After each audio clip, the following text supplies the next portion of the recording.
Les 101 Dalmatiens ont cet aspect assez paradoxal d'être à la fois un film quasi unanimement adoré, ou du moins qui n'est pas détesté ou haï, et j'ai entendu très peu de gens dire qu'ils n'aiment pas ce film et au mieux il leur était indifférent, et d'être aussi l'un des films Disney que Walt détestait le plus. Double paradoxe quand on sait à quel point il fut touché et à quel point il a adoré l'œuvre originale qu'il a souhaité adapter, et que le film a eu un rôle crucial dans le maintien de longs métrages d'animation réalisés par le studio. Aujourd'hui, tâchons de revenir aux inspirations de ce film, ou du moins à quelques-unes de ses inspirations, tout en abordant sa production assez singulière pour le studio, afin de comprendre pourquoi l'un des films Disney les plus appréciés à l'époque de Walt est l'un des plus détestés par Walt lui-même. Le film sort aux États-Unis le 25 janvier 1961 et le 20 décembre de la même année en France, et il s'inspire d'un roman pour enfants écrit par Dorothy Dodie Smith, intitulé Les 101 Dalmatiens, paru en 1956, soit 5 ans avant le film, et c'est important de le souligner car c'est la première fois dans l'histoire du studio que Walt s'inspire d'une œuvre contemporaine. Le film reste plutôt fidèle au livre dans ses grandes lignes, et j'aborderai les différences au fil de la vidéo. Alors qu'elle fête ses 38 ans en 1934, Dorothy Smith, une ancienne actrice londonienne et autrice de pièces de théâtre à petit succès, reçoit comme cadeau de la part de son fiancé, Alex Beasley, et de sa meilleure amie Phyllis Morris, un petit chiot dalmatien qu'elle nomme Pongo, prénom qu'elle redonnera au père dalmatien dans son livre. Ce cadeau est un clin d'œil de la part de ses proches à une blague qu'elle aime régulièrement faire. S'habillant quasiment toujours en noir et blanc, elle dit souvent pour plaisanter qu'il ne lui manquerait plus qu'un dalmatien en guise d'accessoire. Pouvons-nous y voir là une certaine inspiration pour son futur personnage de Cruella, aux teintes noires et blanches, amatrice de mode qui souhaite un manteau en fourrure de dalmatien en guise d'accessoire. D'autant plus si on rajoute une autre blague d'une de ses amies lorsqu'elle vit Pongo pour la première fois en disant qu'il ferait un joli manteau de fourrure. Well, if we make this coat, it would be as if I were wearing your dog. Dodie Smith devient amoureuse de cette race de chiens, si bien qu'elle en aura jusqu'à sa mort à l'âge de 94 ans. En 1943, Dodie Smith et Alex Beasley ont 2 dalmatiens, Buzz et Folly, qui donnent naissance à une quinzaine de chiots. Une chose inattendue, les dalmatiens ayant tendance à donner des portées allant de 6 à 9 chiots. Et voilà comment naît ça la portée des 15 chiots dans les 101 dalmatiens. Malheureusement, un de ces chiots semble mort-né, mais Alex Beasley arrive heureusement à le ramener à la vie. Encore une fois, cela sert d'inspiration pour les 101 dalmatiens. Il se pourrait aussi que ce chiot mort-né ait inspiré un passage du livre où, ici, c'est l'inverse, ce n'est pas le chiot qui est mort-né, mais c'est un dalmatien qui est entre la vie et la mort. Dans le livre original, Miss Durley, donc les Durley c'est le nom du couple dans le livre, est à la recherche d'une nourrice canine dans Londres pour les aider à s'occuper des 15 petits chiots, et elle trouve en plein milieu d'une rue une chienne pleine de sang entre la vie et la mort. Elle décide alors de l'amener chez un vétérinaire qui sauve la chienne, et le vétérinaire apprend à Miss Durley que la chienne vient tout juste d'avoir une portée. Miss Durley décide d'adopter ce dalmatien et l'appelle Perdita.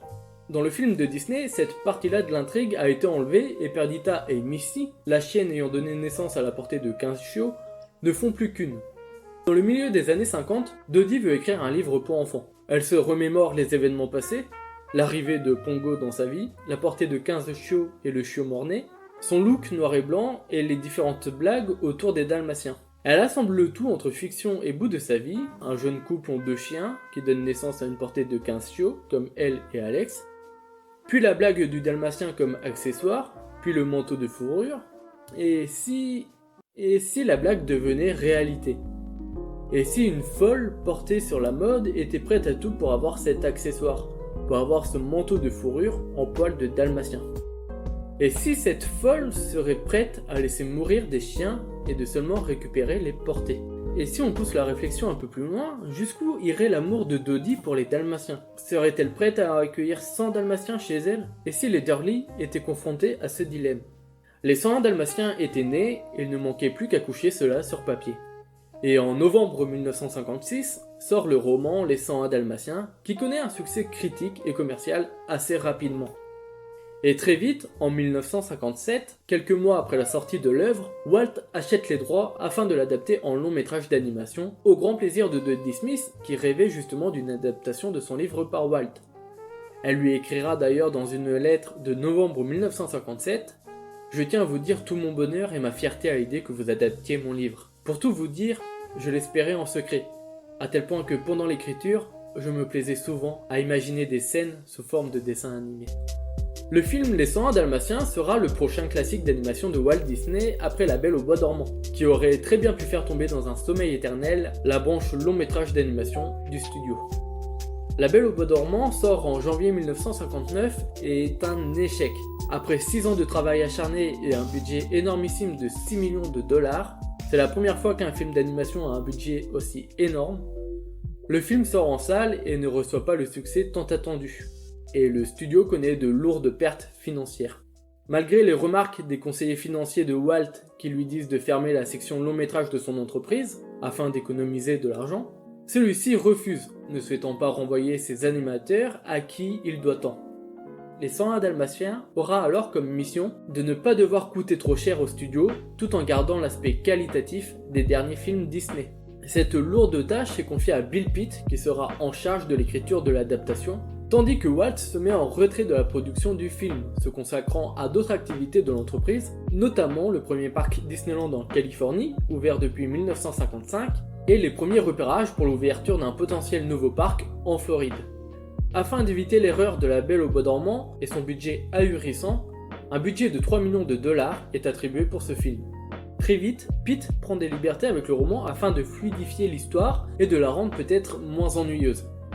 Le mari de Cruella, un fourreur, est jugé inutile. On retrouvera peut-être un peu plus cet aspect dans le live action de 1996, même si le taxidermiste n'est pas le mari de Cruella.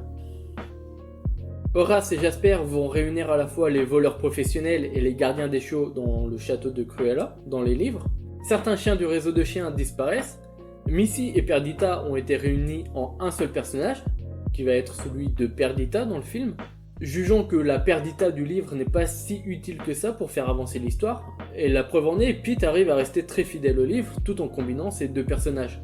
D'ailleurs, Pete était de temps en temps en contact avec Dodie Smith lors de cette adaptation, qui lui avoua que l'histoire de Pete était bien mieux que ce qu'elle avait écrit. Pete décide de prendre d'autres libertés, on en a cité quelques-unes plus tôt, mais aussi il change le nom du couple, passant du couple Durley à Anita et Roger Radcliffe. D'ailleurs, dans le roman, le couple est marié d'entrée de jeu. Pete trouve cela ennuyeux et il invente une sorte de romance pour introduire son récit. Et pour couronner le tout, il décide d'adapter le point de vue du chien avec une voix off, permettant une petite touche originale et comique, et poussant jusqu'au bout l'idée de base de Dodie Smith. Il change certains aspects des personnages aussi, à l'image de Roger, qui dans le livre est décrit comme riche et génie de la finance. Pete en fait un mélomane qui essaye péniblement d'en vivre. Pourquoi ce changement complètement radical ? Peut-être pour ajouter du contraste avec une Cruella méprisante et irrespectueuse envers Pete, afin de la rendre ainsi plus méchante. Et cela permet aussi de laisser ce message final propre à Disney qui est « Croyez en vos rêves », car à la fin finalement Roger arrive à vendre ses musiques. Au-delà de certains personnages, Pete enlève aussi des pans du récit. Cela apporte une intrigue secondaire qui ralentirait celle principale et qui complexifierait l'animation et le coût du film. Car au-delà d'une simplification du récit afin que le public accroche mieux au film, il faut aussi garder en tête la volonté à ce que le film coûte le moins cher possible pour être le plus rentable possible. Supprimer des pans d'intrigue ou des personnages, c'est ça de moins à animer. Concernant la fin du livre, on retrouve une fin similaire au film, dans ses grandes lignes, si ce n'est tant plus que le chat de Cruella, qui n'est pas présent dans le film, laisse les chiens rentrer dans le manoir de Cruella pour se venger de Cruella et de sa cruauté. Les chiens détruisent alors les stocks de fourrures de Cruella et de son mari. Cruella quitte le pays après la destruction des fourrures et les Durley rachètent le manoir de Cruella. Au final, Les 101 Dalmatiens est un énorme succès en 1961. Il est le 10e film le plus rentable de l'année aux États-Unis et connaîtra plusieurs rediffusions au cinéma. Ce succès permet la création d'une série télévisée animée avec Lucky, Rolly et Cat Pig en personnages principaux et une autre série d'animation.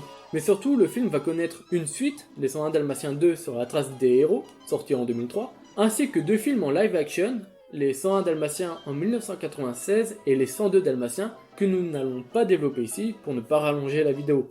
D'autant plus que Les 101 Dalmatiens en live action est similaire au film de 61, si ce n'est quelques différences qui n'apportent rien de neuf au film d'animation, et au contraire je trouve que cela le rend plus ennuyeux. Quant aux 102 Dalmatiens, il n'a rien à voir avec la suite animée. Cependant, ces deux suites, donc les 101 Dalmatiens 2 et les 102 Dalmatiens, n'ont rien à voir avec la suite que Dodie Smith a donnée à son premier roman, The Starlight Barking, qui est une suite directe publiée en 1967 et qui s'éloigne complètement du premier roman. En effet, on est plus dans du fantastique et de la science-fiction, une sorte de conte moderne à la ferme des animaux, et on ressent le contexte de guerre froide et de menaces nucléaires derrière ce livre. Les chiens se retrouvent à être les seuls êtres vivants sur la Terre après que tous les autres animaux et les humains soient tombés dans un sommeil profond. Les chiens s'organisent sous forme de société afin de réveiller les humains, et le livre part dans un délire un peu science-fiction avec un chien à moitié dieu. Bref, c'est hyper bizarre.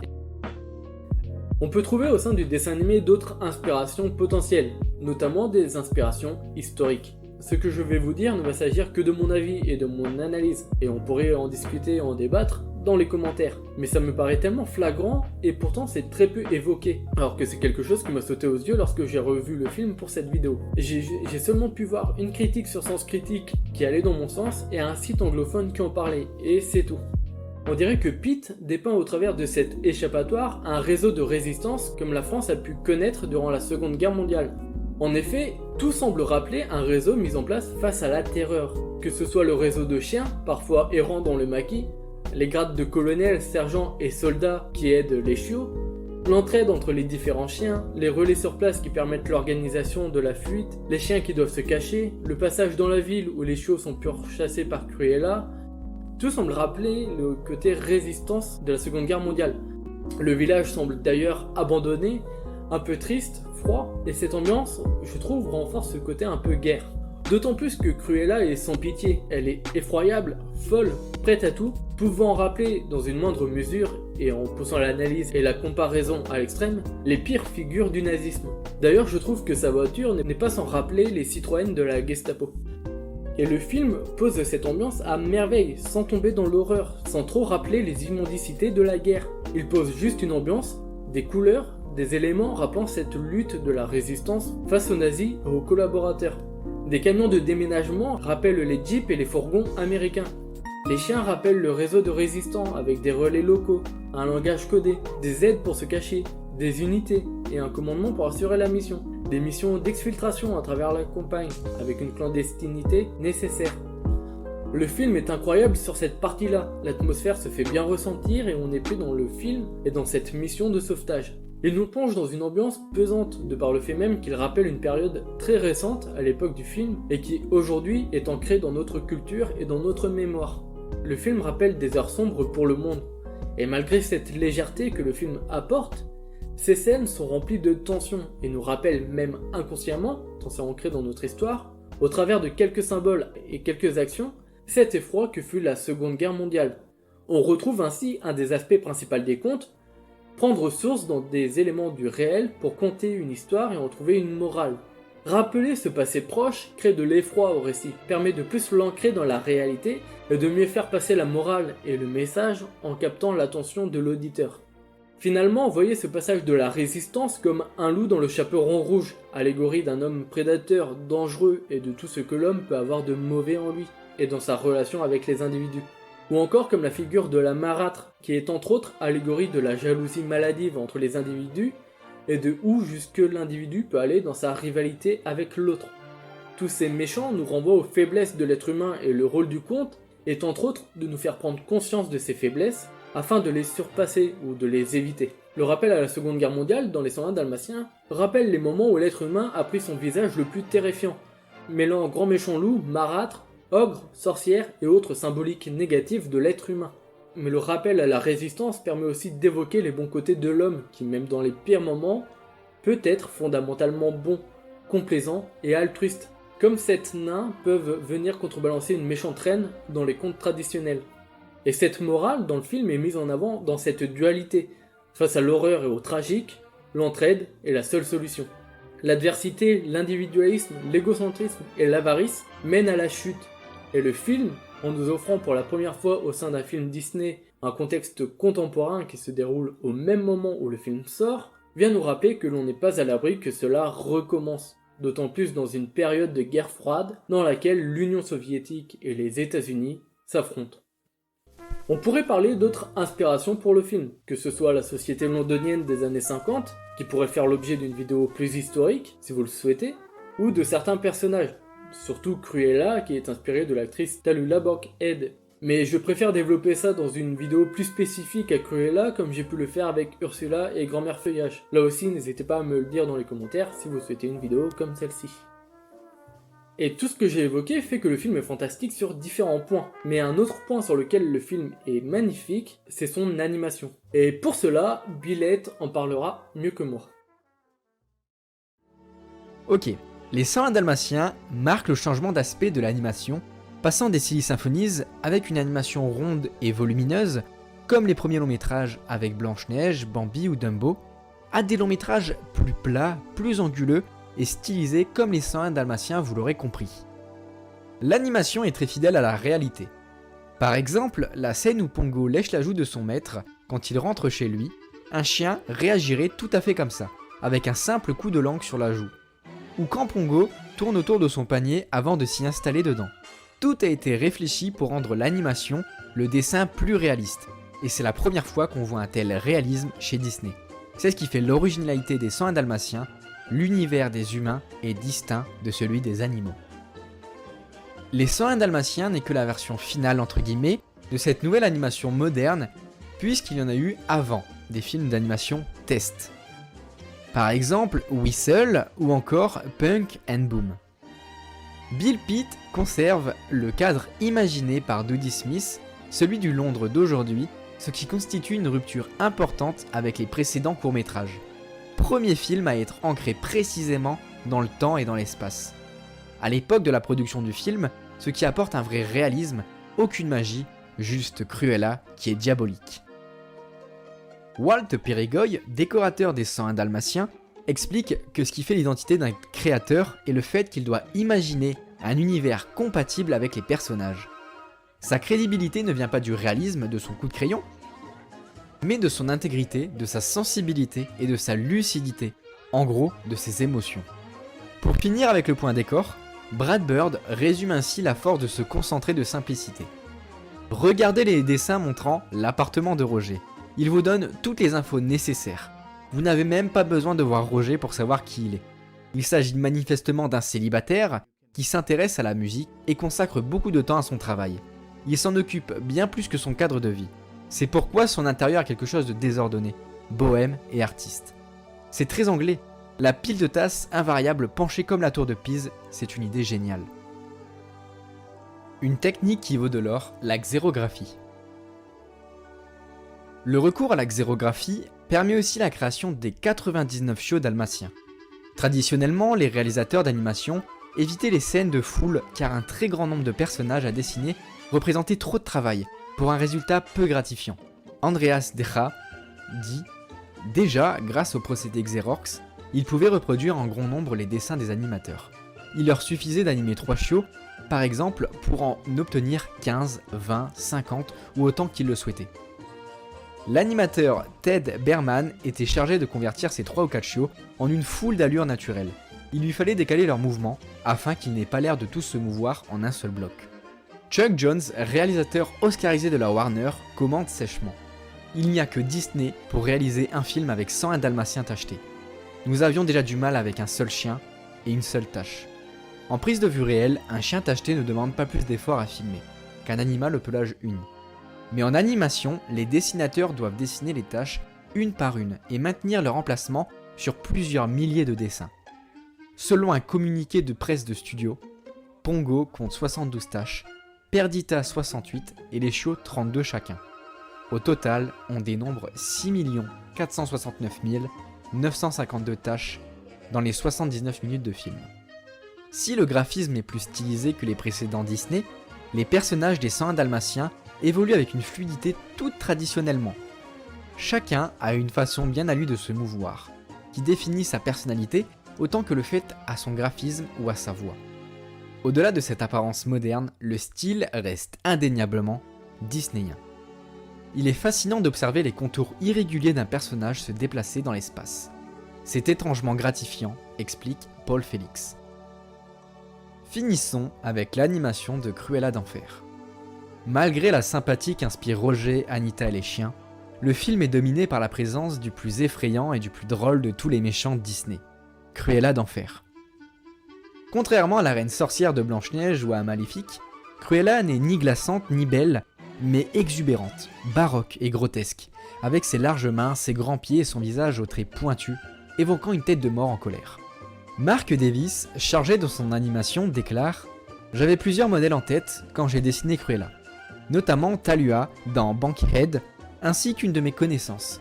Un vrai monstre, cette femme était grande et mince, elle parlait sans cesse. On ne comprenait pas ce qu'elle racontait, mais il était impossible d'en placer une. Je voulais surtout rendre Cruella antipathique dans sa gestuelle. » Voilà, ma partie animation et technique des 101 Dalmatiens est finie. Merci à Toxis pour l'invitation. À bientôt!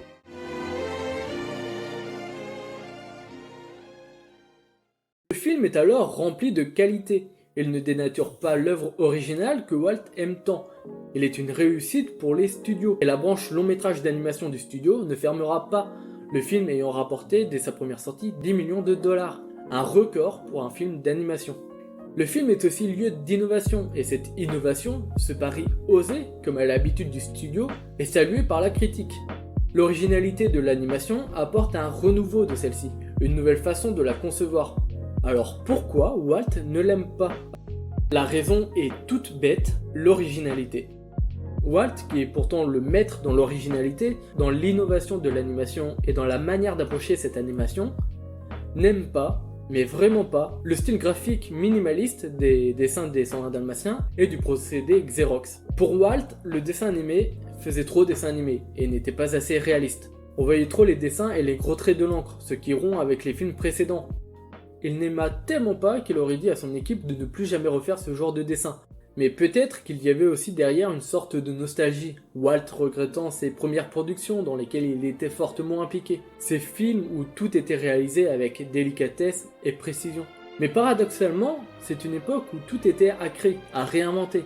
L'innovation, l'originalité et l'audace étaient la marque de fabrique du studio. De ce fait, est-ce que Walt serait devenu un conservateur avec le temps, souhaitant rester dans une animation devenue traditionnelle qu'il ne cesse de vouloir perfectionner et non plus révolutionner? Et vous, que pensez-vous des 101 Dalmatiens? Aimez-vous ce film ou préférez-vous la version live? Avez-vous hâte de voir le film Cruella? N'hésitez pas à me le dire dans les commentaires. Merci à Billette d'être intervenu dans la vidéo.